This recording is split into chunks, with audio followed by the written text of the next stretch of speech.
Don't ever go into retail. But you got to know what you're up against and you got to be careful. You're in for some pain. Like your entire marketing and promotional strategy has to change once you do get into retail. If Kim Kardashian would just post for us, we would just blow up. Success is a product of consistency over time. It's a marathon. What are your secrets to scale?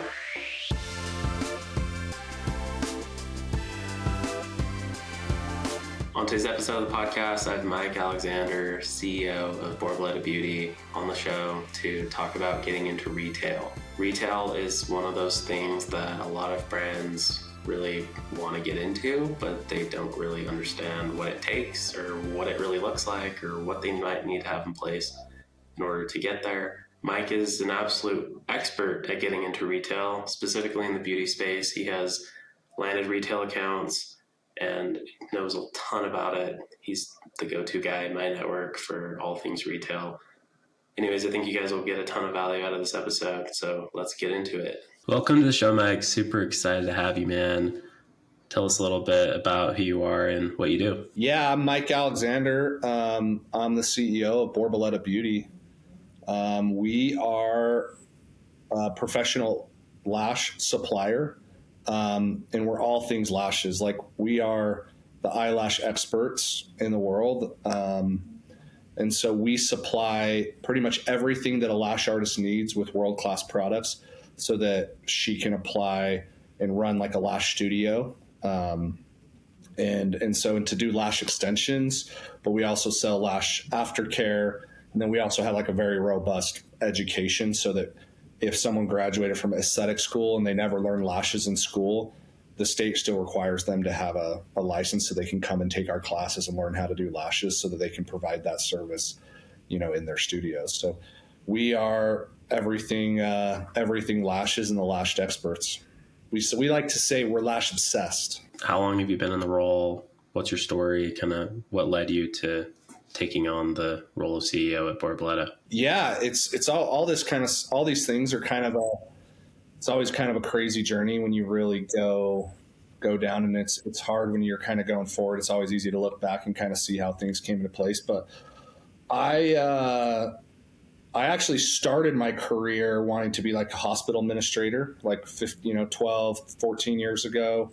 And actually did that. So I was a director at nursing homes, like thinking, okay, I'll go into nursing homes, then I'll go into like a big hospital.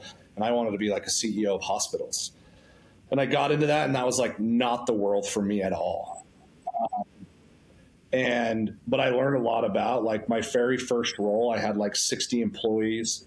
I had, we managed a huge nursing home, and it was like running a huge business. And I was super young, but it was a really cool learning opportunity. And I actually like apply a lot of the stuff I learned from that into what I'm doing. But I was getting my master's degree, and I actually went overseas to finish my master's degree, like to specialize in international business. So I was at a school in Germany, and my brother had just acquired the majority of PMD Beauty. And he was like, I was just getting ready to come home, and I was like talking with different and getting ready to graduate with my master's. And I was kind of like done with the hospital administration thing. And he was like, hey, why don't you come and help me at PMD Beauty for a little bit until, you find another role. And it was a small company. We had a few employees. It was doing, $4 or $5 million in revenue. And like, that was 10 years ago.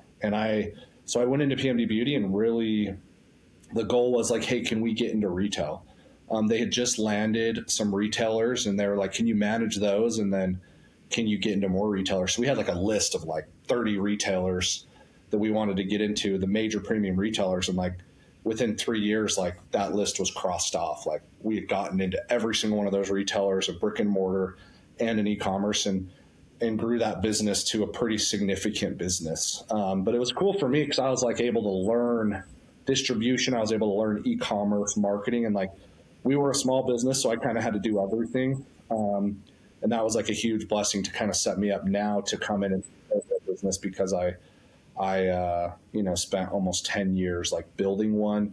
And it wasn't just like I was just doing sales, even though I was over sales. You're over operations, customer service, marketing, and very involved on on product development, on everything that it takes. So it's kind of a cool opportunity. And I had become friends with over time with the owners of Borboleta, with the Janes family, and especially Dave Janes. And then we just got to know each other probably 4, 5, 6 years ago. And, the timing was kind of interesting. I had been at PMD for 10 years. I was kind of looking for a change, potentially a change, or, just something to do something different, to kind of challenge myself, to get out of my comfort zone. I had gone to lunch with Dave, and we had some calls, and he said, "Hey, we may be looking for a new CEO. Would you be interested?" And we had some conversations about that for years, and it just never really made sense. But this time, a little over a year ago, it was like, yeah, like, I'm interested. Let's explore that. And the timing, I think these things, when you're just working hard and trying to do the right things, and sometimes learning skills over making more money, cool opportunities kind of open up for you. So that's kind of led me. And I've been at Borboleta now for almost a year. And it's kind of been all hands on deck trying to transform what we're doing. You've been a part of that a little bit, but we're really trying to change the way that we do business, and change some of our focuses and change some strategies. And so we're kind of in the middle of a major remodel, but the fruits of that are starting to look really, really cool. And there's a lot of like significant opportunities, and we have an amazing team here, and people are really believing that we can do something special. We always say, like, our goal is, how do we make Borboleta like a household name around the world? And I think that, like, I believe we can do it. I believe it's not like, hey, we can just be a boutique brand. It's like, hey, we can disrupt the industry, and we can do some really cool things. And so, we have some really cool things in the pipe, and just even feel lucky with the climate of e-commerce now and how tough things are, that our business is still pretty strong. And then, yeah, we have some huge opportunities for growth coming over the next year or two. Let's go back in time a little bit to when you were starting at PMD. Was that strictly D2C e-com at the time, or did they go into retail first? Yeah, so when I got there, like, it was very big, heavy on Shopify. I think we had Shopify and then went to WooCommerce and then went back to Shopify. But yeah, very, very D2C. We had a little run with QVC, some home shopping going on. And then we had just got onto like Nordstrom.com. And so that was like a first, you kind of got to like break into retail somehow, because buyers are going to look at it and be like, oh, Nordstrom took them. They already vetted them. They have a good vetting process. Maybe this will open it up for something else. So it kind of like, you kind of got to like just crack the door open and get your foot in the door in retail, and then you can kind of expand your distribution. And so we went on to Nordstrom.com. We had our e-commerce, then we had QVC, and then maybe we had a few small e-com player partners. And then, grew into all Nordstrom doors, all of Ulta doors. We grew in Sephora, Neiman's, Saks, Bloomingdale's, Barney's, Macy's, Dillard's, and then later expanded into JCPenney and Kohl's and Best Buy. We had a big Costco presence. We ran like a $10 million Costco roadshow program. And then as soon as we kind of maximized our distribution in the U.S., we turned and did the same thing in Europe and in the Middle East, and and in Australia and Mexico, and kind of just started global distribution and finding the right retail partners as well. So what's your opinion on like the majority of DTC brands out there right now? Like should retail be a part of their strategy? And surely it depends, but is it more important now than ever, given the fact that D2C e-commerce is so tough out there? I think it depends on like how you acquire a customer. So if you're acquiring a customer straight through digital ads, and that's 100% like your tent pole is you're running an MER or ROAS, and that's all you're doing, I don't know if retail is the best thing, right? Because all you're going to look at is if you're acquiring customers through digital ads, let's say you get into a retailer, you go get into Best Buy, or you go get into whatever your channel is, you go get into Cabela's or Nordstrom or whatever your channel is. If you're acquiring a customer just through that, they may just go buy on Nordstrom.com, and you just cut your margin in half. And then you also lose your ability to scale a little bit because like you lose visibility. It's hard enough to see if you're acquiring a customer or a new customer or not. And then all of a sudden you add another layer on retail or Amazon or all these things. And so I would say like obviously it depends a lot, but I think it depends on how you acquire a customer. And because if you go into a retailer, you're going to have to spend a lot of money in the retailer and their marketing platforms. And like if they're like, oh, we want to run Instagram ads or TikTok ads through Nordstrom or through Cabela's or through whatever, and you need to buy a $50,000 package, like you're not running that marketing and they're just going to burn that money. So I would say that, yeah, retail is amazing. But you better make sure you understand the strategy, because I talk to brands all the time. They're like, oh man, if we can just get into Costco, we're going to be set.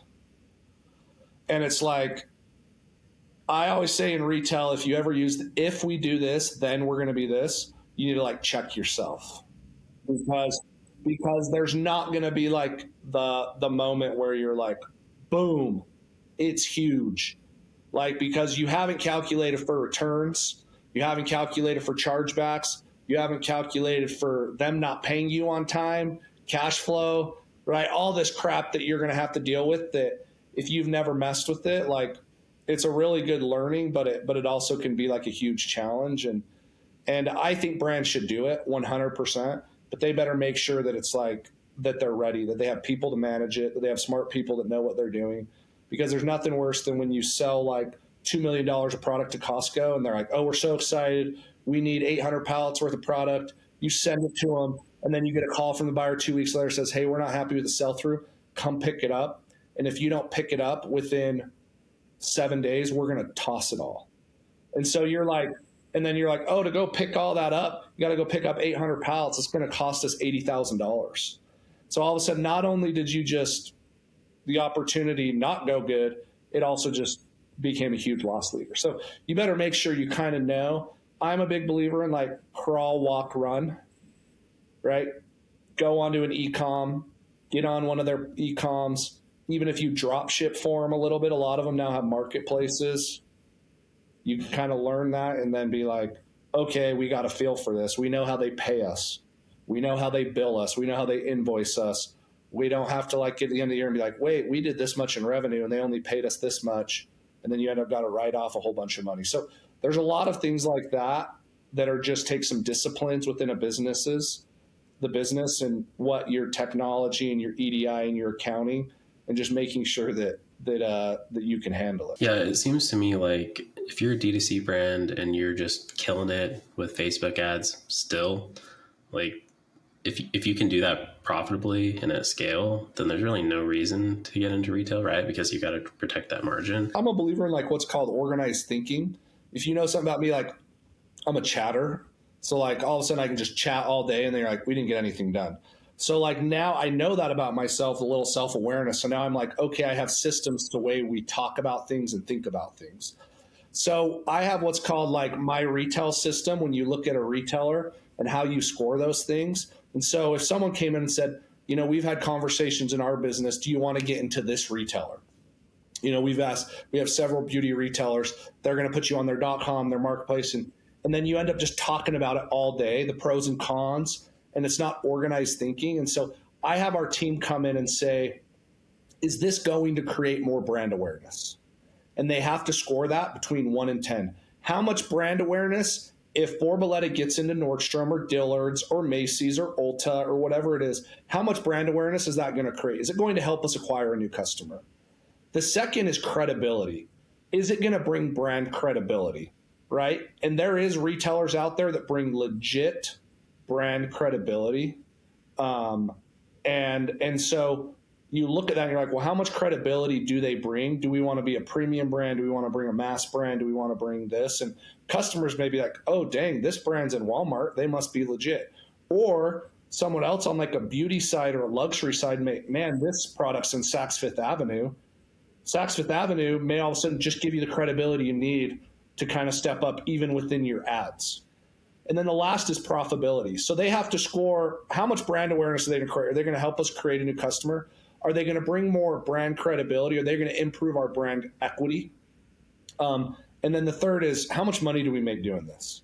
And so if you weighed this like at PMD, we always looked at this as like, well, you could argue like Nordstrom was this, this, and this. You know, Nordstrom made a lot of brand awareness. They brought a lot of credibility, but their margin sucks. They have an unlimited return policy.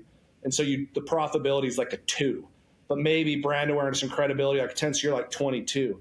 In our teams, I said, hey, you got to be like above an 18 to 20 for us to even come and present it to a team to go in, to really even want to do it. So then the other thing you could say, like, well, what about like Nordstrom Rack or TJ Maxx? Those are retailers, and it's like you have overstock. It's like, well, they probably bring some brand awareness because you're probably acquiring a customer that you wouldn't have. So maybe that's like an 8. Credibility is a 0 because of your brand. But then you're like, dude, we could sell them a whole bunch of product. They come and pick it up. They pay within 7 days, and we can like move some cash flow quick. And so they may be a 10 on profitability. So you're like, hey, that's still like an 18. It's probably worth doing. But it's an organized way of how you vet retailers. But I talk to so many people that are like, oh man, I go into this retailer. We don't make money doing it, but it just brings this. I think that's a mistake. Like I have a policy, like every retailer you're in, you need to make money, even if it's a small margin, or you need to take a step back and say, hey, our model's not a great one.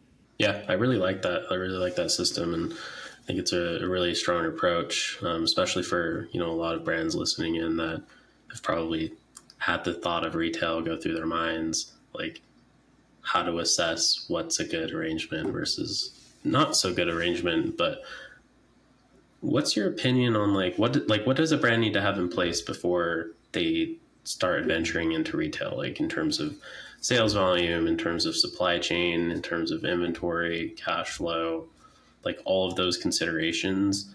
Is there like a certain point in terms of like annual revenue that brands should not be thinking about it until they reach? I don't know if there's like a revenue, because every brand and market's different. Like you could have one market that's doing like 3 million and they're like the player.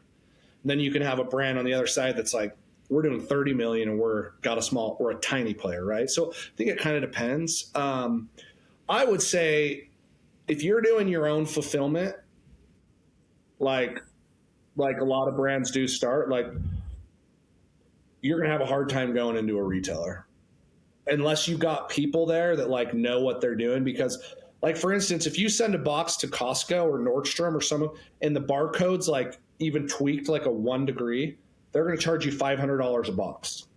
So all of a sudden you're going to get paid on an invoice and you're like, oh man, like there was years at PMD where we had $600,000 in shipping chargebacks because it's like the barcode didn't read or the case packs weren't right or all of these things. And it's like super complex. So the first thing I asked for a retail partner is like, hey, do you have your vendor guidelines? Can you send your shipping guidelines? And then you read through it and you better make sure someone understands it. Like for instance, at Borboleta, like we're kind of preparing for a retail launch. And like we had a 3PL partner and I went and met with them and said like, here's a vendor guideline. Can you guys do this? And they're like, we cannot.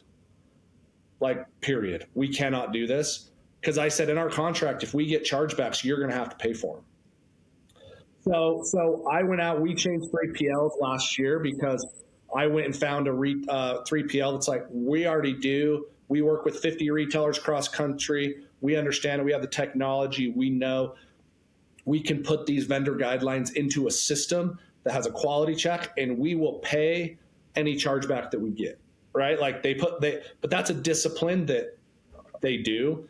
And so I would say shipping and operations is like your operations side is huge.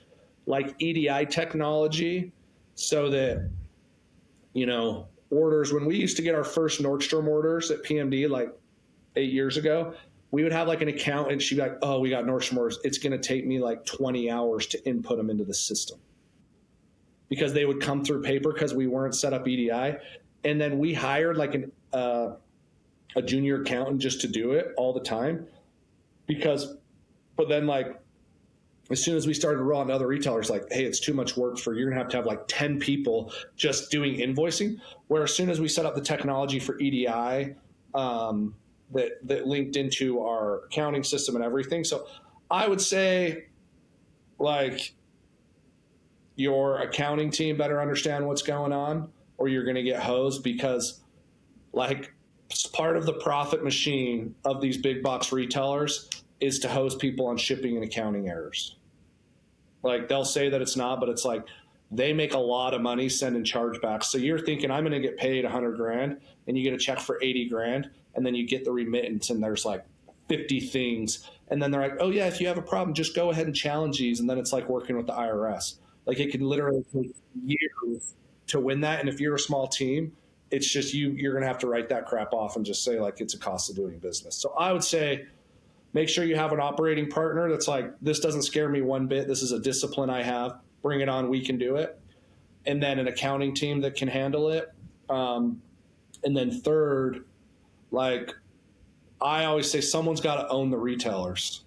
Like if a CEO is like, oh yeah, we're bringing on these retailers and I'm going to personally manage them. It's not, you're going to have someone on the team who's managing the partner relationships with the buyers. Because if not, you're going to get a call from the buyers and say like, hey, we're returning all the stock and we're going to charge you 10% restocking. And all of a sudden, like something you were super excited about just ruins your quarter. So kind of circling back to something you mentioned earlier about acquiring customer being different, like your entire marketing and promotional strategy has to change once you do get into retail as well, right? Can you shed any light on that? Yeah, it's tough because like all of us, it's really easy on Shopify. I can pull up our Shopify and say, well, we spent this much and this is what came in. And so then you kind of almost have to take like, well, you know, you may have like a sales report that says, here's our Shopify, here's our D2C, here's our Amazon, here's whatever retailer, Cabela's, or here's Nordstrom, or here's Ace Hardware, here's what their weekly sell-through is. So you almost, everything becomes like an MER where it's like, hey, here's our overall spend, and then watching the retailer sell through. But more often than not, you launching a retailer, you're going to lose a chunk of your D2C business right off the top, straight to that retailer, because you probably have duplicate customers that may say, oh, I can get this product now at whatever, I'm going to buy it there. So I believe like a term we use a lot is like, how does it make the pie bigger? Because a lot of times you launch in retail and it just slices and everybody gets a little smaller of the slice and your margin goes down. It's like, no, the whole pie has to get bigger. And then, yeah, the slice allocation may change, but your piece got bigger as an overall. And so that's why you have to kind of have some organized thinking like, hey, do we believe that this is going to make more brand awareness, more credibility, increase our brand equity, make us stronger as a brand?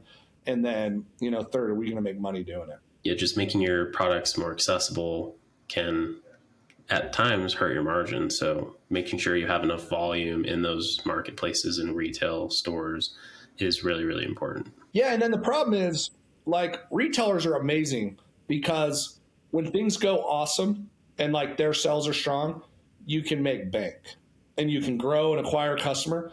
But like right now, when retail sucks, it sucks.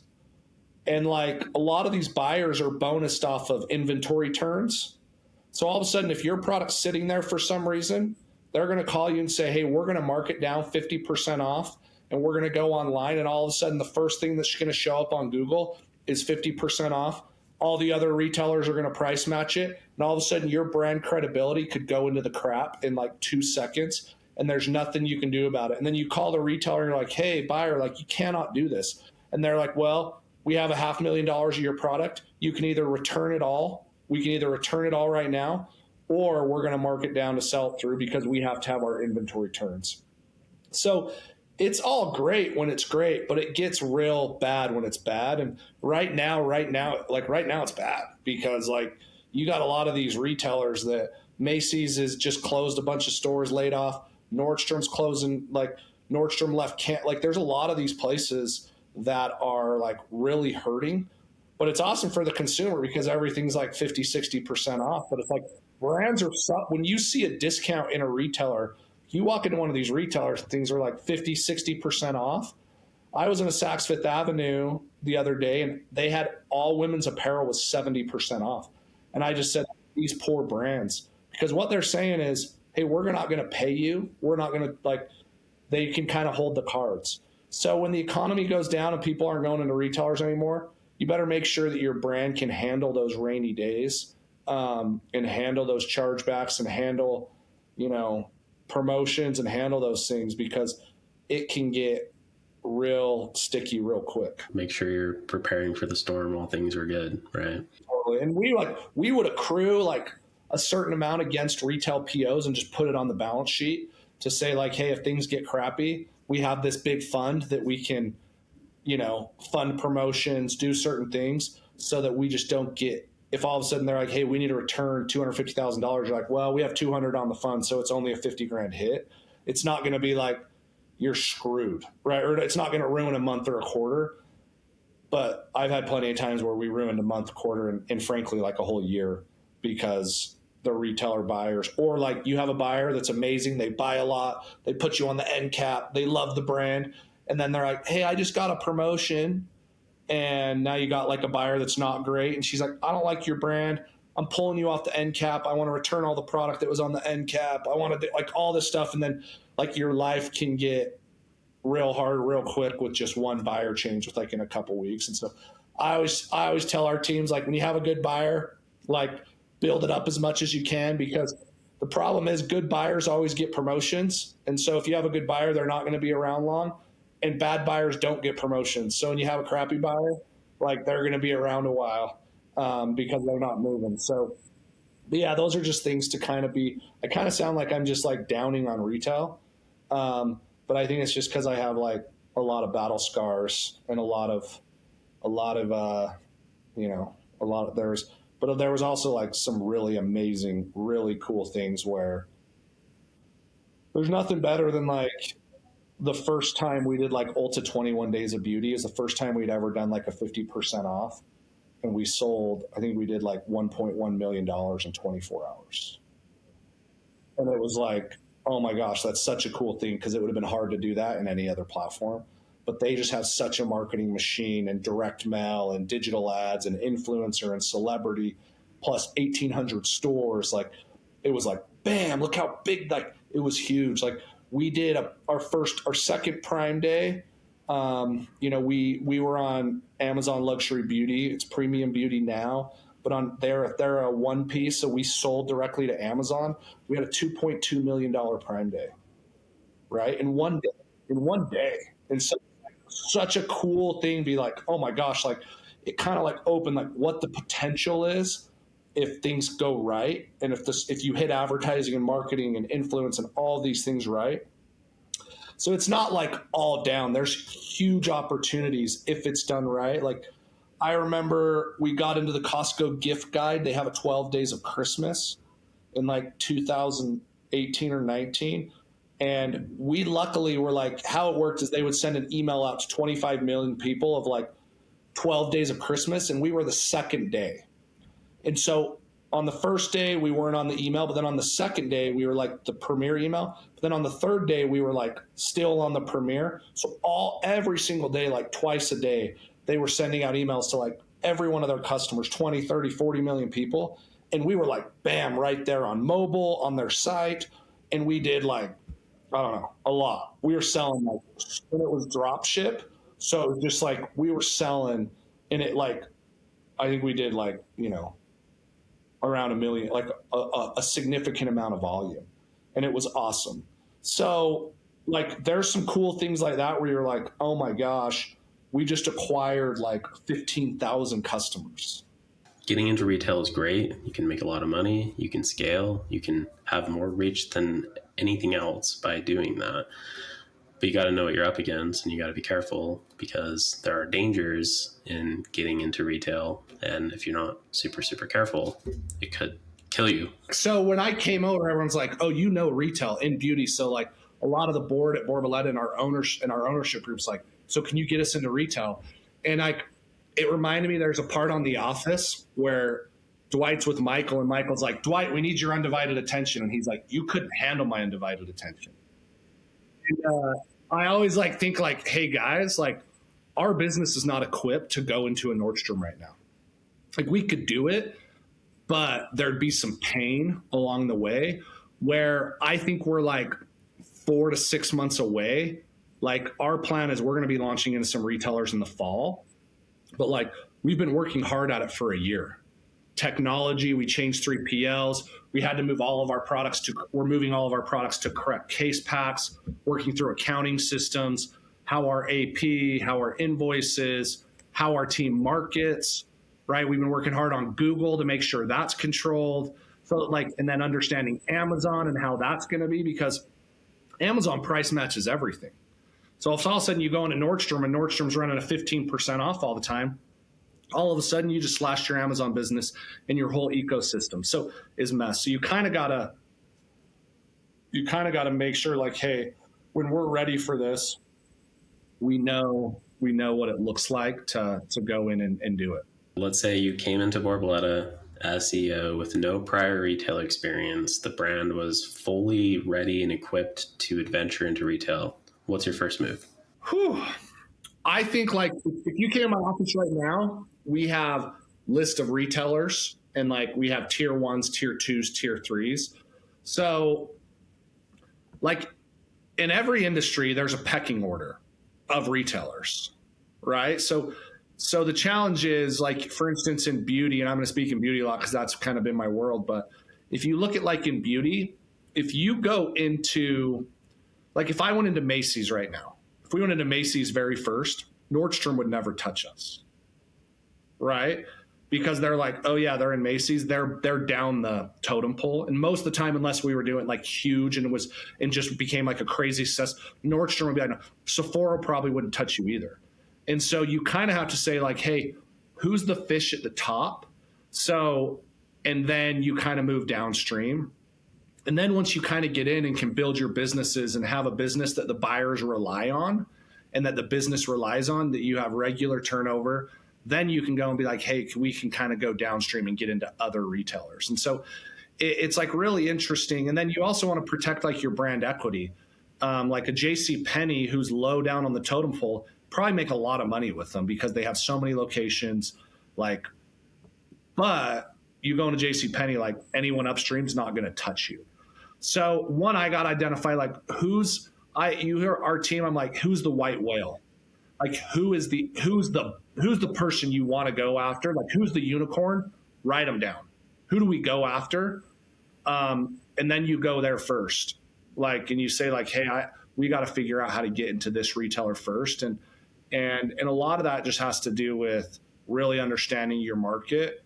And then, yeah, going after those retailers first. Most of the time you have like a top three, but yeah, like it's really cool when you look at brand equity too. There's a case study out there somewhere about Vans' brand equity that a lot of people talk about, that like brands, and I remember reading it in school and I've read it a couple of times, but like Vans back in like the 80s in Northern California was like, I guess in like late 80s, they were just starting to get traction, and the CEO of Macy's son like loved Vans. So the CEO of Macy's calls Vans and says, hey, we want to put this in every single store. And it was like a huge PO, probably would have made the family a ton of money. Like they were just scrapping by as a brand.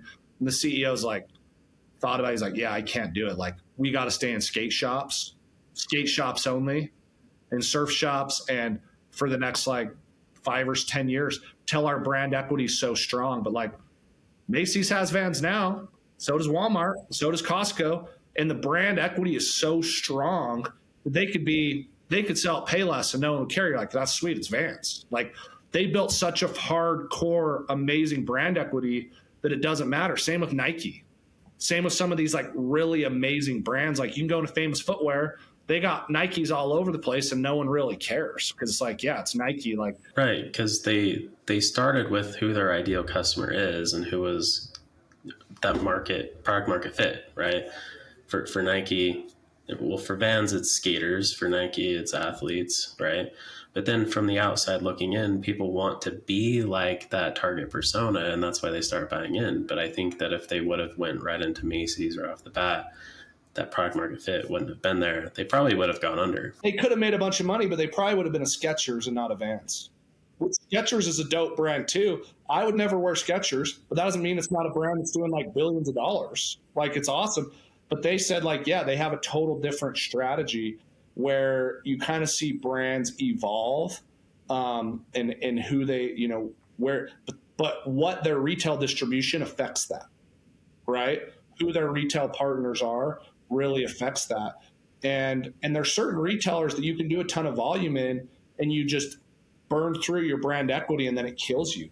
There's been a lot of brands that have gone down because they start getting on the TJ Maxx drug, where it's so easy. TJ Maxx is like, I got 2,500 stores. I'll buy 50,000 units. I'll write you a check tomorrow and I'll come pick them up. No RTV. We'll never return it. We'll never talk about this again. It's like a barter trade. It's like a lot of brands be like, dude, let's just start selling on TJ Maxx. See, it's so easy. We make so much money on every PO, but they're just wearing their brand equity out. And then all of a sudden people are like, I'm not engaged anymore. Because their brand equity, totally went kind of in that secondary market. So that's why you kind of have to have that organized thinking of saying, okay, how do we fiercely protect brand equity? And then does our current distribution spread reflect the brand equity that we're trying to build? Because Nike now has such a strong brand equity that they're like, we don't want retail partners. They're getting rid of their distribution. Like, we're going to sell online in our own stores only, and we're going to control our distribution. So it's like they're so strong that they're like, yeah, they went crazy distribution everywhere. They had major diversion problem, major price problems. You saw the lawsuits. You saw stuff. Now they're like, our brand's strong enough. It's the strongest brand in the world. We're going to control it, right? You kind of saw Apple do the same thing, right? Rarely is Apple reselling in a lot of places because they're like, our brand equity is so strong, people will just come to us. So that's kind of where, like, you got to protect the brand first and know what your brand is and not sacrifice it because of these huge retail opportunities, because it may feel good in the long term, but it's going to hose you it may feel good in the short term, but it's going to hose you in the long term. One more question for you, Mike. What are your secrets to scale? Oh man, I don't know if there's a secret. I'm a big believer of, like, there's not a unicorn. Like, the founder's dilemma all the time and the CEO's dilemma is like, oh, if we could just get into this retailer, if we could just have this one influencer, if Kim Kardashian would just post for us, we would just blow up, right? And I think the secrets to scale are building systems and building disciplines within a business, and so that every day you're getting a little better, and you're building systems and building blocks. So many times, like on our team with marketing, where it's like, we're going to have a huge focus on TikTok, and then we focus on it for a month, and then it's like, oh, now we're going to have a focus on YouTube. We focus on it for a month, and it's like you just abandon something else. And it's like, no, like, we got to build blocks year over year, plan year over year. And so I think a lot of it is, can you have the disciplines to build disciplines and systems and then stick to a strategy with that? But yeah, like, everybody has their Shark Tank moment. At PMD, we had the Good Morning America moment where we went on Good Morning America and sold like $2.5 million. And it was like we raised money, right? It was like we had a bunch of money, because everybody has those moments. Borboleta's had those moments where we have these huge things happen. But those are like shots in the arm, right? Those are like a burst of wind. But really, like, the best sailing teams, I tell our teams, like, hey, there'll be times when the wind's not blowing and we got to cut across the bay back and forth to get where we're going. But when that wind blows, you better have the systems and you better have the disciplines ready to, like, get rolling. And so that's kind of the way. I don't think there's like a secret to scale, but I think there's disciplines you can build that create year over year growth, and so that you can start scaling that way.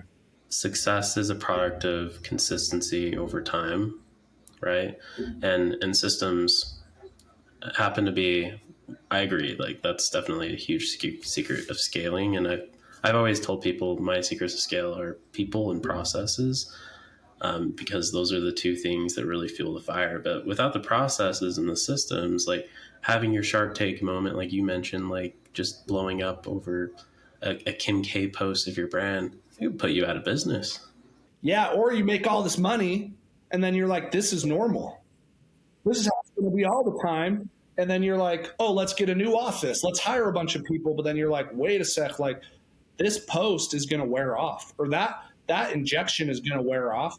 How do you build? Yeah, I like what you said, people and processes. I always say disciplines and systems with good people, because a good person can come in they can work really hard and they can transform a business.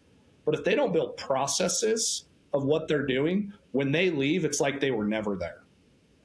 But like a really good person could come in and say like, hey, I'm going to build a system, like we have amazing education, and our director of education is like a baller. She's amazing. But I'm like, don't come out with just new curriculum. Build a system so that we can come out with new curriculum every month. If we can build that system, we can come out with a new curriculum every month, and no one's going to be able to compete with us, right? Because most people come out with a new curriculum like every couple of years. Can we create where we're going to have a new curriculum every quarter and then every month? How do we build systems and disciplines? And you have to have a full team of people understanding, that's where we're going. That's how we're going to scale, not like one education that we sell millions of dollars worth, because eventually it's probably going to wear off. Well, Mike, really want to thank you for coming on the show, man. Really enjoyed the conversation. You've just bestowed so much wisdom upon us today. I'm a downer. I just told everybody, like, don't ever go into retail. But I think retail is an awesome thing. I've just literally had a lot. You can see I've had a lot of battle scars and a lot of pain. And so I would say, like, yeah, do it, but just make sure it's a marathon.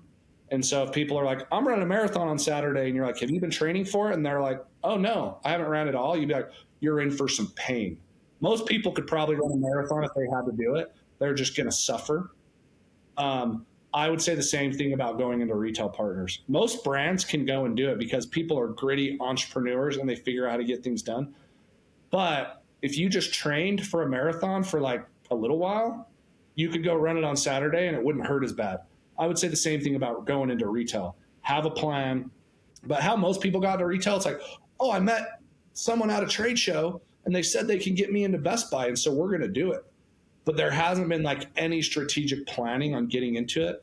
Take like a 6-week training program, put a little disciplines into your business, and it's going to save you a whole lot of hurt and pain when you go and start running the race.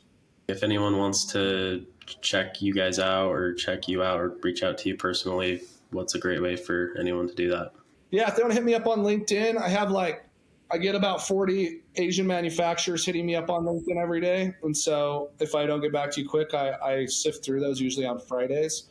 But yeah, you can hit me up on LinkedIn. And if you really want to chat with me, just get my email from Tanner. I don't know if I'm going to put it out on the airways because I get about 30 marketing people hitting me up a week trying to tell me how they guarantee they can increase our ROAS. But yeah, so if you really want to get in chat, like, Tanner's cool to give my number out or get my email. But yeah, I'd happy to chat with anyone. Well, thank you again, Mike. Okay. Hey, thanks, Tanner. I appreciate it.